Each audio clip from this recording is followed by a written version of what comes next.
Hey guys, it's Tuesday, February 21st, and this is Newswave. So the first bit of news today comes from the Wii U, strangely, which you'd think it'd be about the Switch, but no, it's about the Wii U. Harvest Moon 64 is actually heading to the Wii U Thursday, February 23rd, so 2 days from now, you'll be able to download Harvest Moon 64, and this is actually a big deal because for a while, Natsumi, who was basically trying to move it to the Wii for the longest time back in the day, they were not able to, apparently from technical issues. They were saying that there were technical difficulties getting the game to go to the Wii, and strangely enough, now they decide to move it to the Wii U at the end of the Wii U's lifespan, obviously, because the Switch is out, a week or so after this comes out on the Wii U, which is odd, but maybe this means that Harvest Moon 64 could be moved to the Switch as well without too much issue. I'm not really sure what technical difficulties they're running into with the original Wii. I don't know if it was a power issue or something. It's hard to say. The good news is, if you have a Wii U, you want to play Harvest Moon 64, you'll be able to do so in 2 days. So if you're planning to go all digital with the Switch, you may want to make sure you have an SD card, at least a semi-large one. I'll leave one in the description that I've talked about at length for now that has a good price per gig ratio because some file sizes were revealed for the Switch, and some of them may surprise you. So this is released on the Nintendo's website itself, and they go through a whole list of different games and how large they're going to be download size-wise. So if you're buying physical, don't worry, you'll be fine. You probably won't even need much of an SD card then if you're buying all your games physically. But for the most part, these are the file sizes we have right now, starting with Legend of Zelda Breath of the Wild. We already know that's 13.4 gigs. Mario Kart 8 is 7 gigs. Snipperclips is 1.6, which is interesting because that game, while is fun looking, doesn't look like it has a lot going on for it, but possibly it might just be the architecture and stuff behind it that gives it that file size. Disgaea 5 is 5.92 gigs. Puyo Puyo Tetris is just over 1 gig. I Am Setsuna 1.4. Dragon Quest Heroes 1 and 2 is the big one right now, literally. It's actually going to clock in at 32 gigs. Now, of course, keep in mind, this is 2 games. It's Dragon Quest Heroes 1 and then 2. It comes as one package.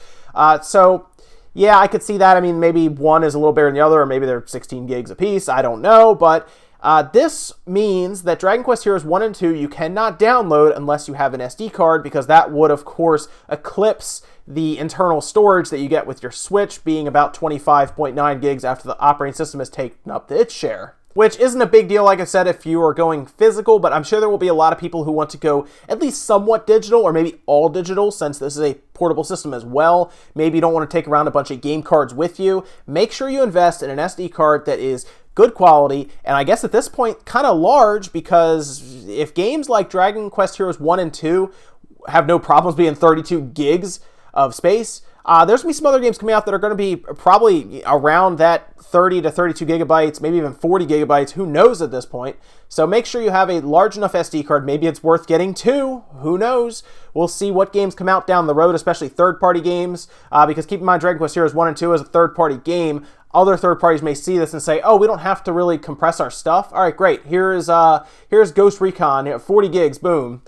I'm not sure, but keep in mind it may be worth getting an SD card if you plan to go even somewhat digital this generation. And we talked about that update for Pokemon Go that was going to release a bunch of the Gen 2 Pokemon into the world for us to catch. And it looks like that update, like I was talking about before, has brought back a ton of people to the game. And at this point, it's actually jumped back to the top of top grossing games for the iPhone App Store. I don't think this is surprising because a lot of people did play it when it first came out, and now word is out that there are more Pokemon to catch. And of course, that's going to get people back on their phones, walking around, trying to catch these new Pokemon, trying to hatch the new Pokemon out of eggs. And yes, it makes sense for a free-to-play game to release more content to bring people back. I do think Niantic and the Pokemon Company, I guess they're working together, should try to do more updates like this. They could have even released a batch of 40 Pokemon from Gen 2, then another 40, then another 40. They should really do that instead of release them all as one big push. I think they said there were 80 in this one, so there should still be a few left that they can then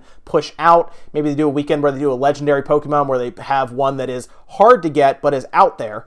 There's a lot of things they can do. I wish they would update it more because obviously people are so interested in Pokemon Go. They just need that little push, to get back into it at times. And unfortunately, if you're looking forward to The Binding of Isaac Afterbirth, you won't be able to get it on release day. It's not coming out March 3rd.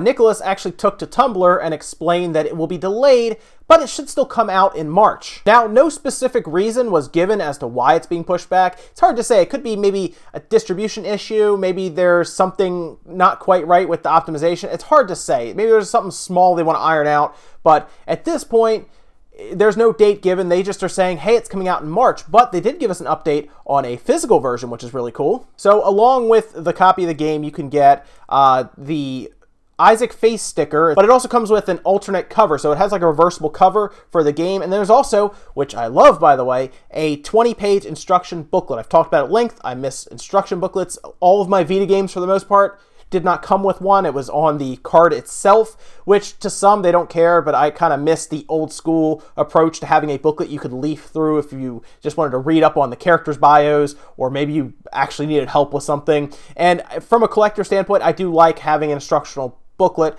and apparently there's going to be never before seen artwork in there as well, which is great. So great. You know what? I can live with it being pushed back. The game itself is, while not a massive AAA game, it's still something cool to play. Sometime in March it'll come out, and I'll let you guys know when. So this next bit of news might be alarming to some. I don't think it's a huge deal, and I'll explain to you why exactly, but it looks like Amperix, or ATL, is providing the batteries for the Switch. Now, if you've not heard of the company, they were kind of involved with the big Note 7 battery fiasco that happened last year. So there were two companies that provided batteries for the Note 7. One of them was Amperix, the other was Samsung. And what happened was the Samsung battery started going bad. They were having that thing where they'd catch on fire, they'd puff up, explode inside the phone. You probably saw pictures all over the place of phones that were deformed or blown open, essentially. Well, those were the Samsung batteries, and Samsung realized that their mistakes were mostly phone-oriented. So the phone would actually end up overheating, and the battery would get really hot, and that would damage the internals of the battery, and that was a real problem. Well, they figured that the Amperix batteries were fine. They pretty much did some tests and said they were, but those batteries still had issues as well. Now, I don't think the battery in the Switch is going to have the same issue. I think it was more a design flaw in the Note 7 itself. So if you're freaking out thinking your battery's going to explode in the Switch, I wouldn't think so, to be honest. I think it's fine. I just think that was a bad place, bad time for Amperix, and they provided a battery to a phone that was really not ready for mass consumption. And the registration for your Nintendo account is now open. Go register your name for your new account for the Switch. Even if you're not getting one right away, just go get it now, because a lot of names are out there currently that you would not be able to get otherwise. I'm sure Mario and Luigi and stuff like that is taken. Spawnwave is not, so I did get that one. A lot of people were sending me messages to go get it. I did. But yes, if you are at least interested in the Switch to a point where you may get it at some point this year, go register now and just get that out of the way so you get the name you want. That is over on Nintendo's website. Just shoot on over there, get signed up. You can use a Google login if you want, or a Facebook login, or you just make a whole one all together. Apparently it also uses your Nintendo Network ID if you want. I don't know. Either way, just go over there, get your name picked out, and you'll be good to go. We also got word that a very interesting game is coming out. Now, it's coming out for the Switch, PS4, Xbox, all those games, systems, but it's a very interesting looking game. I want to bring your guys' attention to it, and let me explain to you very quickly what the description is for it, and let me know if it makes any sense to you. It's an open world, Metroidvania style pinball adventure. Yes, you heard that right. It's kind of like an open world pinball game. And I know it sounds weird at first, but after watching the trailer and seeing some of the screenshots, it's actually a really interesting idea, and it's different, which is something I always ask any developers to come up with something different that we've never seen before, and this is it. It's very interesting. I like how it looks. It's like hand-painted artwork, kind of, and just the overall idea. It's non-linear, so you can kind of go around different places. It has like, it basically rewards you for exploring. So I would check this out. It looks like it's set up really well for the Switch. Also, if you're getting the Switch, you want a game to play on it, this looks like this is an awesome game to get. I mean, it's Metroidvania, first off, so it's awesome. But keep in mind, this game is also a ways off. It won't be ready until either winter 2017 or early 2018, but I would still keep an eye on it because it looks like a game that has a lot to it, I think, and it's a very unique idea. I hope to see it out around that time, if not before. It's going to come out, and it should be awesome. That's Yoku's Island Express. And the embargo lifted on Horizon Zero Dawn for all reviews, so they're out there now, and for the most part, they're all really, really good. It's sitting currently at an 88 on Metacritic as I'm recording this, which is very good on Metacritic, very high. If you're anywhere close to 90, it must be a good game. A lot of places gave it good reviews. IGN, just as an example, I know a lot of people don't like IGN, as an example, gave it like a 9.3. There was one website I saw that gave it like a 2.5 or something, and I think they were just doing that for attention. So overall, the game is very good. All of the different review sites praised it for its awesome graphics, the side quests. The game itself is huge. There's a lot to it, big open world. I look forward to playing it. I'll probably get it the day before it comes out, and I'll probably do some streaming and stuff, and you guys can check it out with me if you'd like. And that's going to be on the 27th, so next Monday, actually, I'll be playing it. Should be good. So at the Game Creators Conference in Osaka, Japan, Nintendo announced something very interesting for developers that I think will entice a lot of them to come to the Switch and develop, and that is that the dev kit for the Nintendo Switch is $450. So let me tell you something. $450 for a dev kit is extremely cheap. That is really cheap. Like, I've never seen a dev kit that cheap. It's, for example, a PS4 dev kit is $2,500. That is how much of a difference it is between either dev kit. The fact that Nintendo is able to get these systems into developers' hands at an affordable rate will bring smaller indie companies to the Switch that maybe want to take a chance on a game like the open world pinball game I was telling you guys about. Maybe a company smaller than that even wants to take a chance on the Switch, saying, hey, I got a great idea, I'll tell them about it, and then I'll get a dev kit for $450 and start working on this.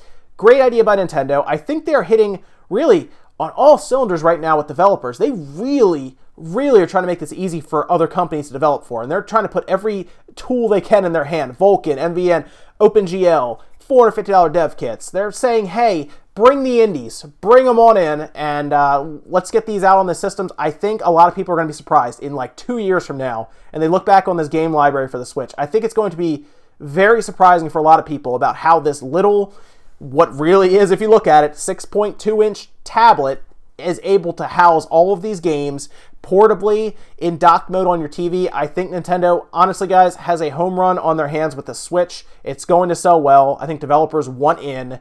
And you know what? I'm looking forward to March 3rd to get mine. I think it'll do really well with my PlayStation 4 and my computer, and I think I'll have pretty much all my bases covered at that point. And that'll do it for Newswave today, guys. Make sure you comment, like, subscribe, all that good stuff. Let me know what you think about any of the topics we talked about in the comments down below, whether it be the Switch file sizes, maybe you're happy you got that SD card, or maybe you're going all physical, kind of like I am actually, going mostly physical to get that nice display up on my shelf with all the boxes. Maybe you're finally excited that Harvest Moon 64 is coming to the Wii U. I don't blame you. It's an awesome game.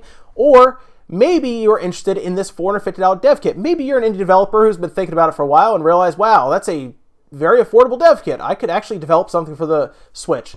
Let me know what you guys think down below. I will see you next time.